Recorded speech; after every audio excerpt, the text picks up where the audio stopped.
Welcome to today's All49ers chat. I'm Grant Cohn. Below me is Jose. To his right is Maverick. Above him is Jack Hammer. Maverick Pallack. Jose Sanchez.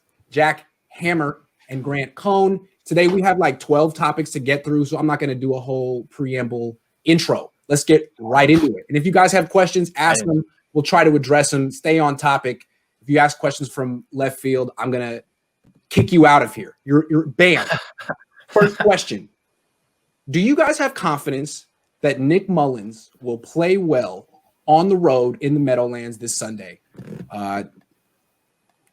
Jack, why don't you start us off? Yeah, I'll go ahead and start us off. I think that here's the thing. If you've read some of the things I've written this week, you know, they haven't been really pro Nick Mullens, but I think he's going to play well. He's going to make plays. There are certain things that he does well. And he's going to have a good game. He makes mistakes every time that he plays, though, it seems like, and it's going to really come down to, can he limit those? If he can limit those mistakes, then the outcome might be different than what I'm thinking. Okay, Maverick. Yeah, I mean, Mullens can definitely play well. There's not as much pressure being it against the Giants. They just gave up 190 passing yards to Mitchell Trubisky last week. I think we are all in agreement. Trubisky's not the best quarterback in the NFL. And I think the 49ers are, despite possibly not having Mostert and not having Coleman, I think they can still run the ball on the Giants. They struggled against Benny Snell in week 1, and David Montgomery put up over 80 yards against them last week. So I think regardless of who's in the backfield, the 49ers should still have some success on offense. I think he's going to struggle a little bit. He'll do enough to get the win just because it's the Giants. And I mean, if he had a fully tooled arsenal there, then I'd be like, all right, sure, he's going to look good. Because I mean, even though he did okay in his while Jimmy was absent, you know, when they're going tuck and pull between Beathard and him eventually.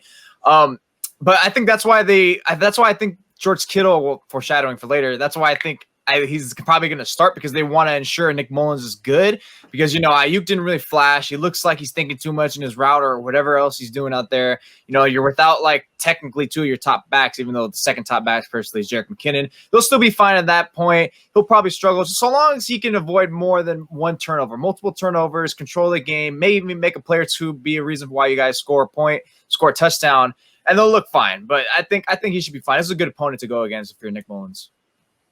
Yeah, I agree with you, Jose. I think he'll play well, but I think the whole offense is going to struggle. They're missing a lot of guys, and that's why I think they're bringing George Kittle back, because I think they feel if they don't have George Kittle, they could lose this game. They might lose this game with George Kittle.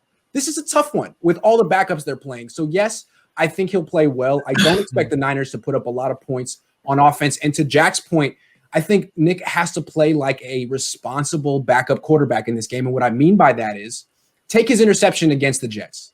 I understand what he was trying to do on that play. He had an open receiver, Jerick McKinnon. You want to make a play, and he almost did, but missed it a little bit. It's intercepted. Take the sack. You're up 20 points or whatever it was. Take the sack, play like a backup quarterback, and don't try to make a play. I think the Niners can win this game with their defense. I mean, I don't see anything from the Giants offense. They couldn't run the ball with Saquon Barkley. They're not going to be able to run the ball without him. I think Nick Mullens is going to be the best quarterback in this game. Maybe not the most talented, but he's been in his system for what, 3 years? Daniel Jones is in his third game with Jason Garrett. You know, it's the same story with pocket passers who have a new system every year. So I think Daniel Jones is going to be the one looking real under siege. Nick Mullens will know the offense. He'll be able to execute it. And I think Shanahan will call a good game for him. And I think Mullens will play well enough.